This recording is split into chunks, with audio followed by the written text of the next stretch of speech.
Hello Internet and welcome to this spooky Halloween 2018. Like every other Halloween, everything is about having a good fright, being a bit spooky and seeing all the creepy things in the world, the ghosts, the ghouls, the spooks, the scares, and all that jazz. So, we're going to take a look at some historical events that might be claimed to be a little bit spooky, scary, creepy, or just downright frightening. So, prepare yourself, send the children to bed, huddle up in your blanket, cover all the windows so the trolls can't look inside, and let's get ready to get spooky for Halloween 2018.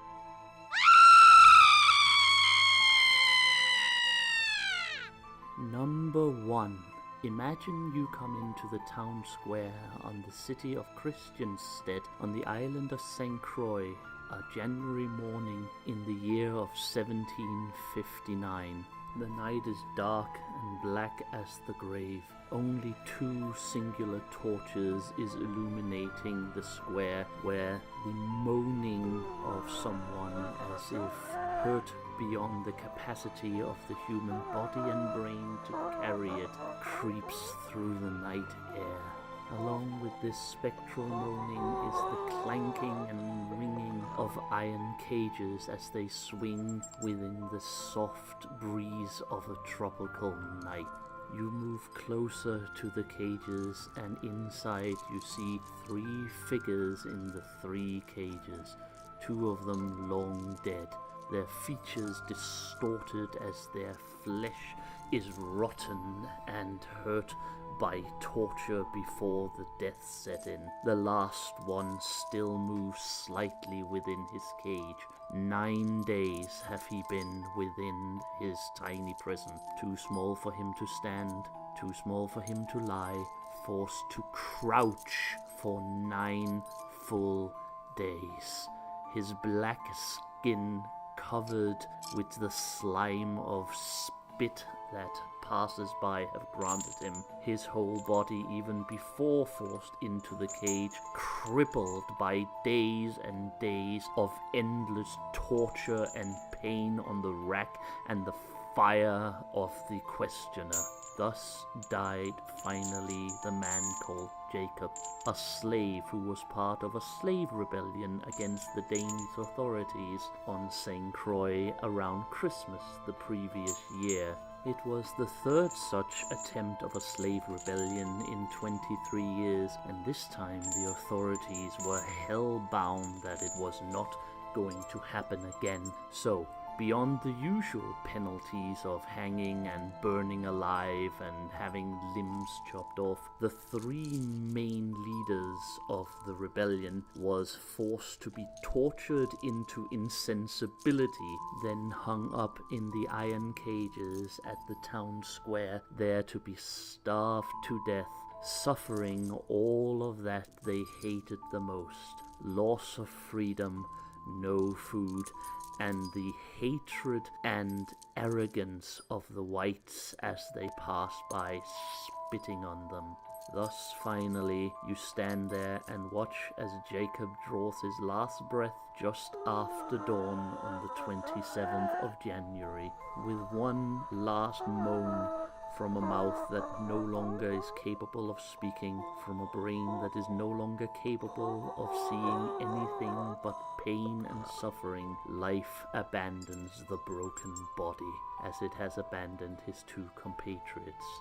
200 years later, would you go back to that square in the darkness to see if you could hear the clanging of the metal cages and the moaning of a dying man having lost everything he was willing to risk his very existence for, to utter, complete suffering?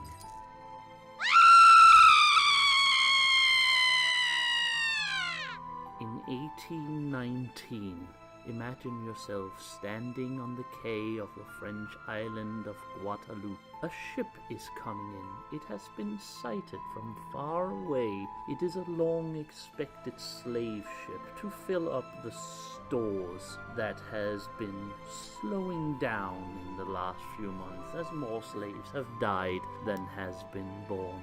The ship is moving towards the quay. It is moving erratically, not as smoothly as it should. The sails are not coming down, and then you see it. Everyone on the harbor sees it, and people start fleeing.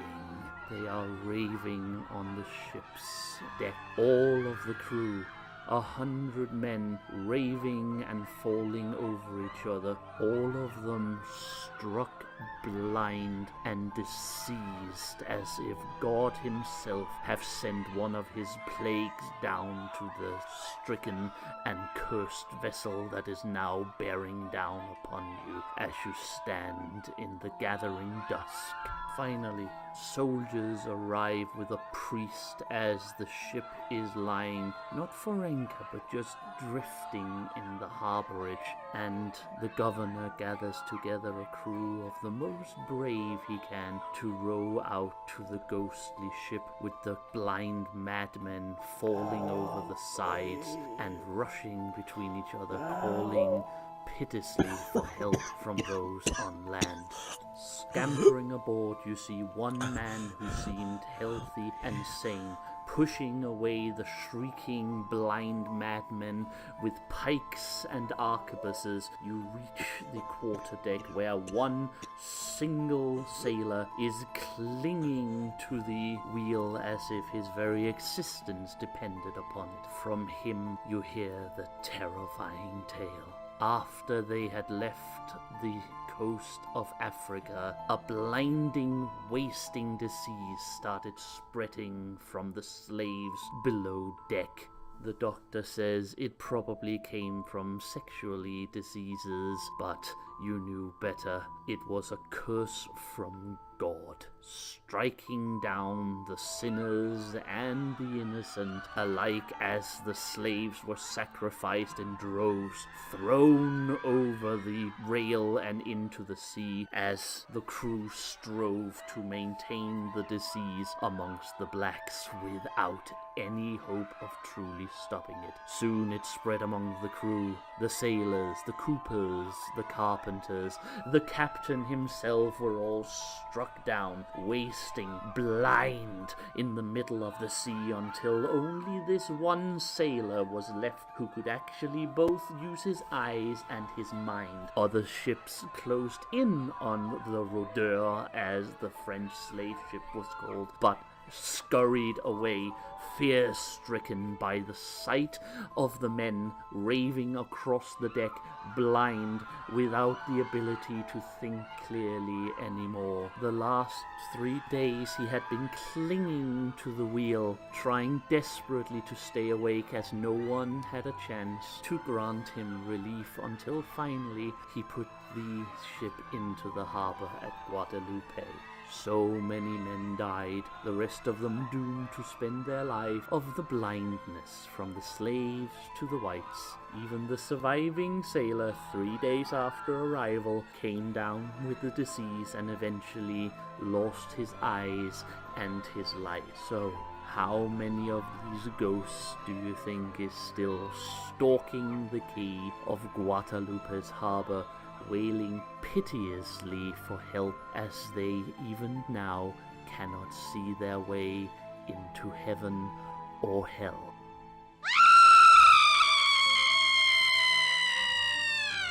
Even the greatest of heroes cannot do anything by themselves, and so it was that even the mighty Joan of Arc needed her allies and lieutenants. René d'Anjou, the good King René, but most important of all, the greatest French knight of his generation, Gilles deRais, one of the mightiest lords of France at the time, and one of those upon whom much was given, especially once Joan had gone to her martyrdom. Gilles was expected to be one of the great men of France, but instead he turned out after the war to be a wastrel, spending his money, his inheritance, and the rents he got from his peasants on ever more elaborate parties and debauchery. Yet when the end came, no one could have predicted it. What happened to this greatest of knights and most prominent of landholder of France? Well, a priest was caught, a priest which had given himself up to Satan himself, who had participated in orgies and murder and torture and everything that is evil, and this priest gave up as his primary co-conspirator Gilles deRais. The knight was arrested, tried, and eventually executed, having been found guilty of the murder of dozens upon dozens of innocent children, either in satanic rituals or just because he felt the need. More than 50 children between newborn and 18 was supposed to have disappeared into the dungeons of his castle, where upon their bodies he ploughed his inhuman trade. Now, did Gilles do this? It is difficult to say. The primary judgment against him meant that his lands were going exactly to the judge who pronounced the judgment against him, so it is certainly not impossible there were some kind of conspiracy here against Joan's old compatriot. On the other hand, there is little doubt that these children were disappearing, at least in some numbers, from the countryside, and there seemed to have been little doubt in the time around 1435 that this was in fact going on. Gilles eventually became a myth, a legend, an inhuman figure, the likes of the Headless Horseman or the Bloody Baroness in Hungary. In fact, even today he is remembered in the legend of Bluebeard. That was Gilles deRais, Joan of Arc's old compatriot. Was he an innocent victim of a church plot to gain his lands and his prowess? Was he in fact a murderous psychopathic serial killer ploughing his trade upon the flesh of innocent children? No one knows, but are you willing to go to Castle Ray in the middle of night, at the stroke of midnight at Samhain or some of the other grand holidays, stand in the dungeons and listen to the sounds of children screaming in agony, spectrally roaming throughout the castle? You might have to do that. Would you finally be able to tell whether Gilles' soul is now in heaven or rotting in the deepest dungeons of whatever hell Satan is capable of imagining to a child serial killer?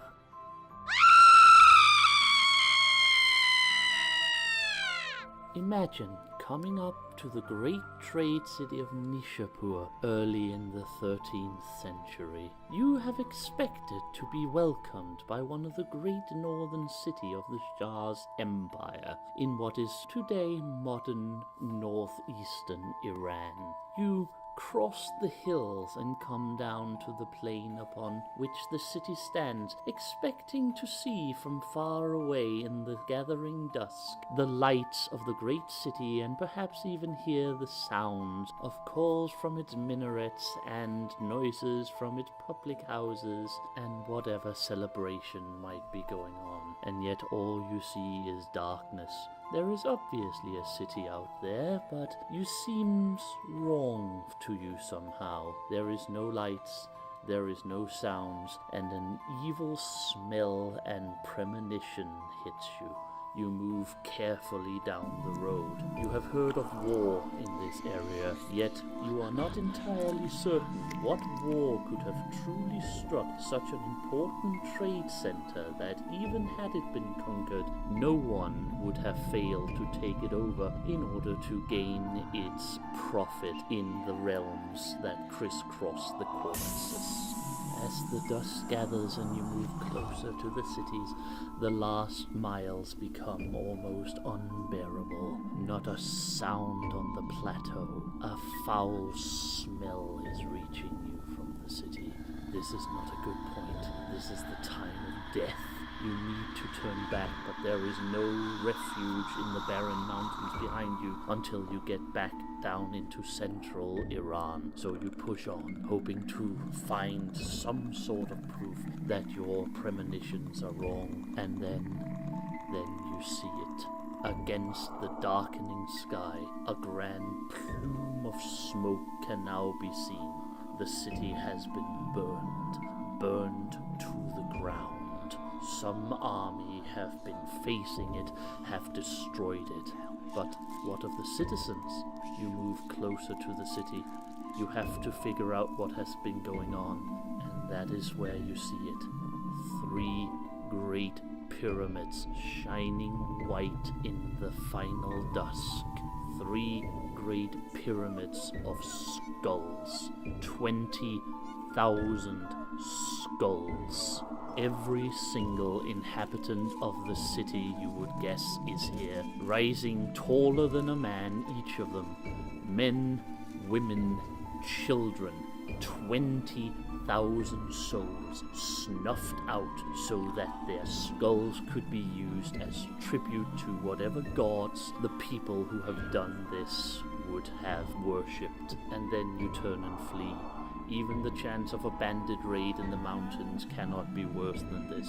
You escape from the high plateau of Nishapur. The grandest of the trade cities into Central Asia has now been destroyed and lost to both the Sultan and the Shah. You flee mindlessly, expecting any moment to feel either an arrow or the clammy hands of the risen dead at your shoulder. You flee into the night, falling over a helmet from what must have been the invaders. You pick it up and yet you flee. You flee mindlessly and insanely until the sun rises the next day, and yet you flee. For the rest of your life, you can never forget the sight of 20,000 skulls risen as pyramids outside Nishapur, as a final proof that whatever you do in this life, you do not upset the Mongol armies of Genghis Khan that cares nothing for your money or civilization, but only for their own sense of honor and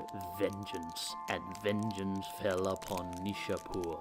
Nishapur the mighty, Nishapur the city of the skull pyramids.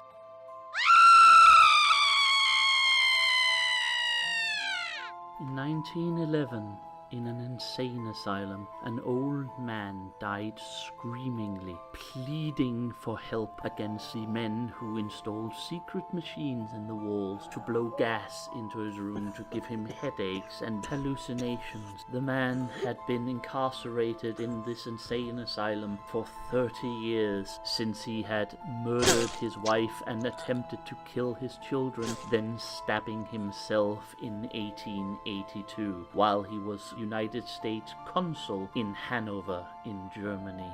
So who was this man? His name was Henry Rathbone, and he had been a previous major in the United States Army, where he had served with honor and success in his military career. His wife Clara had been the daughter of a prominent United States senator, and they had married in 1867 when all seemed ready for years of matrimonial happiness. Only Rathbone was obviously suffering from mental issues. Clara complained that he became ever more violent and ever more crazy as the years progressed, though never to her, more in general. And then in 1883, on the 23rd of December, in a fit of paralytic hallucinative rage, he attempted to murder first his 3 children, and then, when Clara interrupted, stabbed her to death before attempting to commit suicide by pushing the knife into his chest at a place where a large scar already existed. Now, How did he receive that scar, you say? Well, this is the tragedy. Henry Rathbone was the other person in the lodge in Ford's Theatre when John Wilkes Booth assassinated President Abraham Lincoln in 1865. On the famous painting of the event, Rathbone is the one you can see desperately launching from his chair, trying to stop Booth after the actor shot Lincoln in the back of the head the first time. The only thing he got out of it was a knife to his chest as Lincoln died. Rathbone recovered somewhat physically, but he never became quite okay again mentally. President Ulysses Grant, general at the time, had been invited to join Lincoln at the theater, and for the rest of his life regretted that he didn't take him up on the invitation, hoping that he might have been able to save Lincoln from the assassin's bullet. Rathbone, who was actually there, could never get away from this memory.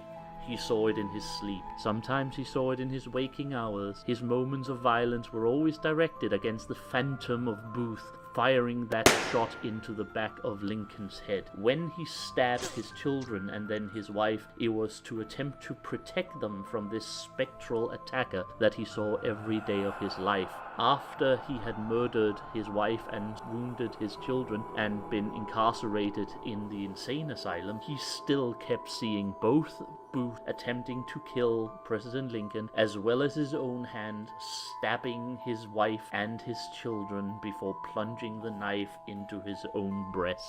30 years Henry Rathbone lived with these hallucinations. 30 years he lived with this sorrow and this despair. 30 years before he finally succumbed to old age and insanity in 1911. The final victim of President Lincoln's assassination almost 50 years before that. One can only hope that Rathbone's spirit rests in peace, but I might fear that it still walks the halls of the house in Hanover or the streets of Washington, forever seeking the spirit of John Wilkes Booth to finally get some closure upon a life spent in fear, hopelessness, delusions, and sadness. And with a screaming madman in a madhouse dying of sorrow and regret, we end this Halloween of 2018. Hopefully this has shown you that history holds spooky and scary tales that makes even the greatest writers come up short when they try to match or improve upon them. Until next year, I have been the Sage, and I wish you all a very spooky day.